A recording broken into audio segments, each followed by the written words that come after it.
So in this video, I will show you how I built an outdoor epoxy resin bar top with a glowing winding river using reclaimed sinker cypress wood. The bar top is 11 feet long, 21 inches wide, and 2 inches thick. Towards the end of the video, I'll also show you how I managed to transport this massive table across half the country in the back of my pickup truck.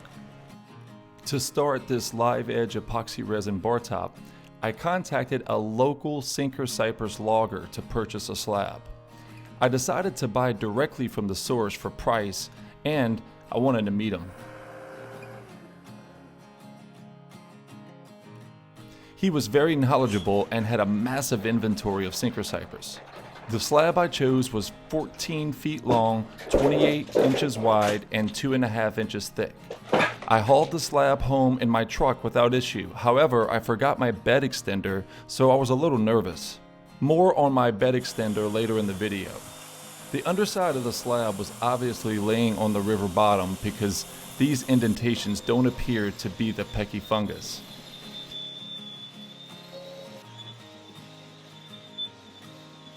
The objective here was to remove the loose dirt and debris so I could get a better view of the grain pattern and the overall condition of the wood. Next, I flipped the log over and sanded the top down to 80 grit.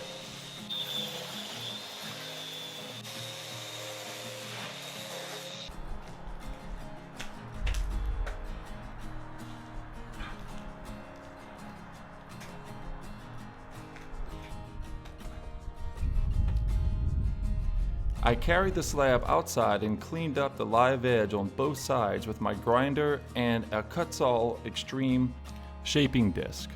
This thing saved me so much time. I'll be sure to link it up in the description below, along with all of the other tools and materials I used for this project.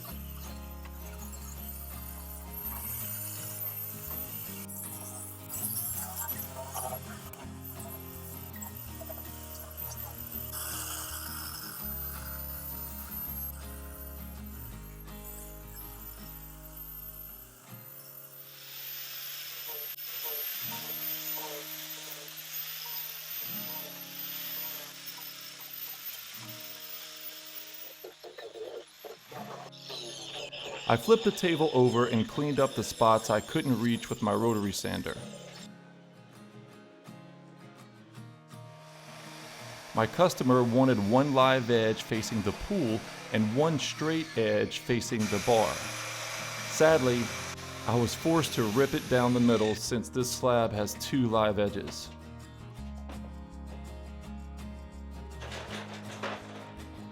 I brought the slab back inside and sketched a winding river.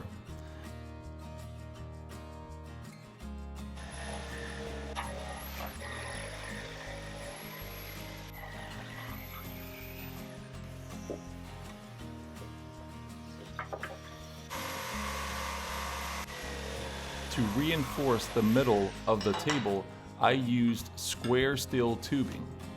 First, I used the tubing as a guide and marked the lines. Next, I used my router and a homemade jig I built in about 5 minutes to route a channel a little wider and deeper than the tubing.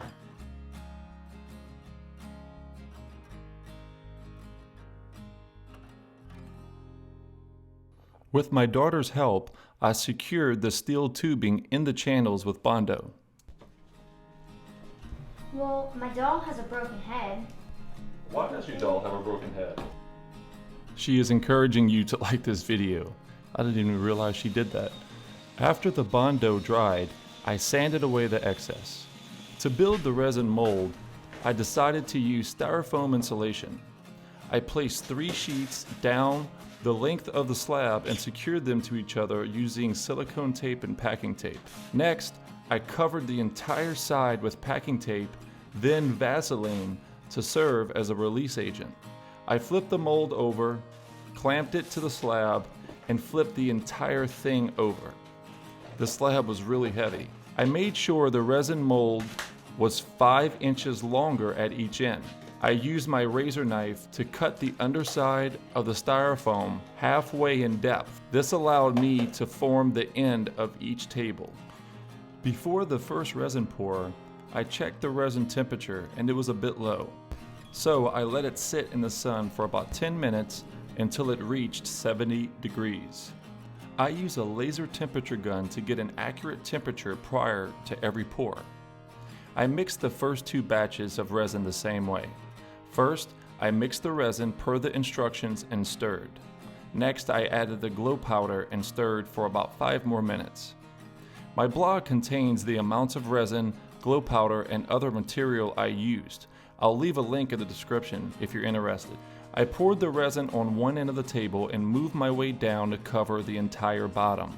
The steel bars prevented the resin from running down the length of the river, so I had to pour equal amounts in each section. I used my heat gun to remove the air bubbles. I turned off the lights and tested the glow powder with a black light. Once the resin cured, I cleaned and dried the blue fiberglass. I find that a strainer works really well for this. I like to spread enough fiberglass to cover the bottom resin layer, but still allow enough space for the glow powder to shine through. I also make sure the glass is below the riverbank so it doesn't protrude from the top. Once the fiberglass is in place, I took my time and filled the river with multiple layers of resin. I removed the bubbles with my heat gun after each layer. The goal here is to fill the table with resin without going over the top edge, which causes unnecessary work. In fact, it is better to come up a little short of the edge and sand down rather than vice versa.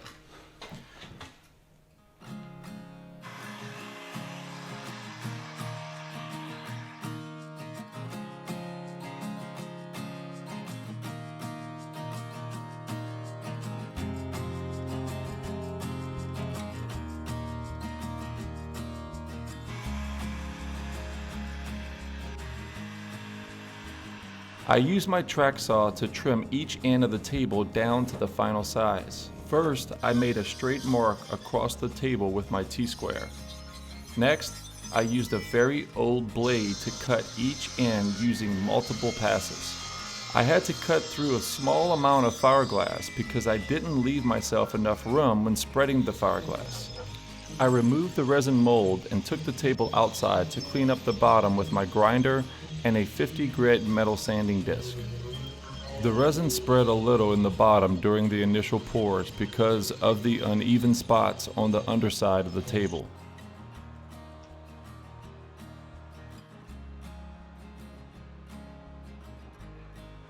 I brought the table back inside and used my track saw in order to cut it to its final width. Some resin spilled over on the top of the bar top, so I cleaned that up with my rotary sander, as well as any high spots that I could find. My rotary sander speed was turned up too high at one point and it caused white spots, which are tiny bubbles that get filled with the resin residue after sanding. I used my drill and countersink bit to remove these. I hand sanded the surface of the resin and decided to pour one more layer of resin on the river to raise it just a bit. It was about 1/8 of an inch lower than it should have been. It's much easier to add a little resin than sand the entire table down 1/8 of an inch. First, I wrapped a scrap piece of wood with silicone tape and nailed it to each end. Next, I sealed it with hot glue and poured the resin.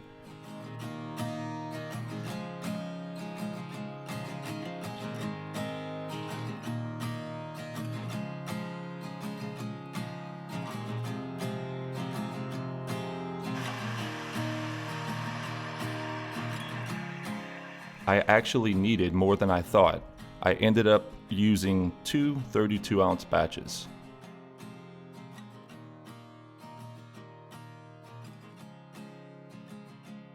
After the resin cured, I removed the boards and used my rotary sander on a low speed setting to knock down a few high spots at one end of the table.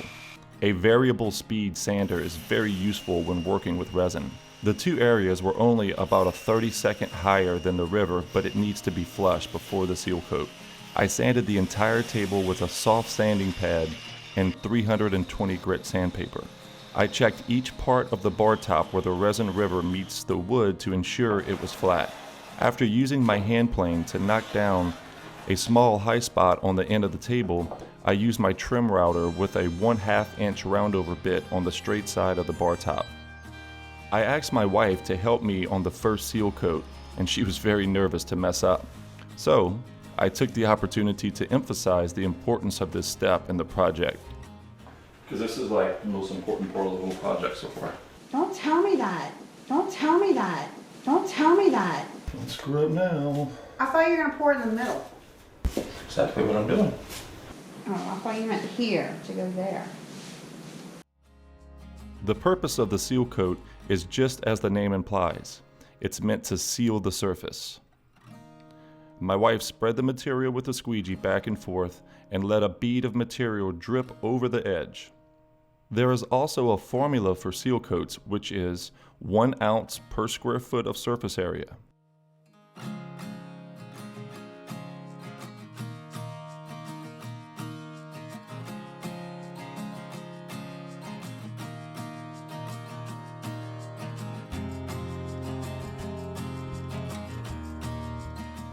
Next, I use my torch to remove air bubbles. I wipe the edge about once per 5 minutes for about 20 minutes to prevent any dripping. I sanded the entire table with 320 grit sandpaper and repeated the process for the second and the third seal coats.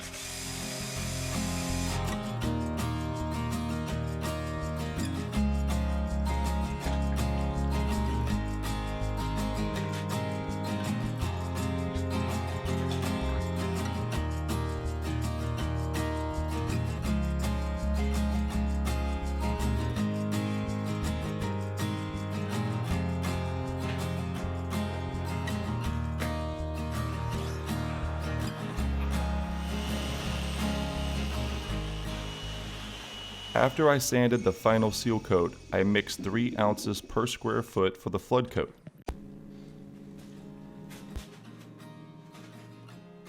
I used a 1/8 inch square notch trowel to move the resin across the bar top at a consistent depth.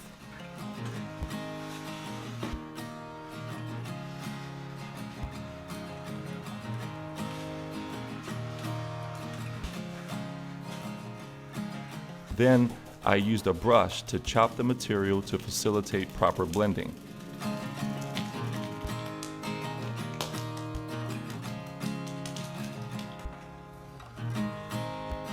My torch removed the air bubbles and helped flatten out the material. I repeated this process for the second flood coat as well. After the bar top cured for 6 days, I flipped it over and sealed the underside with oil and urethane. This is not necessary for this type of wood, but it just made me feel better since the bar top would be outside. I used hot glue to secure a string of black LED lights under the river. This is also not necessary because the glow powder is charged by sunlight or artificial light. The black lights will charge the glow powder if the bar top is not exposed to the sun or to any artificial lights. I decided to drive this table to my customer because shipping was very expensive due to the size of the bar top. First, I built a box with 2x4s and particle board roughly 4 inches longer than the table and 2 inches wider. I used my bed extender, which is actually one of the handiest tools I have. I initially bought this bed extender to haul my paddle boards in my old truck, but now I use it to haul lumber much longer than my truck bed. It's a bed extender if it's installed horizontally, and it's a roof extender if it's installed vertically. I'll be sure to link that up down below if you're interested.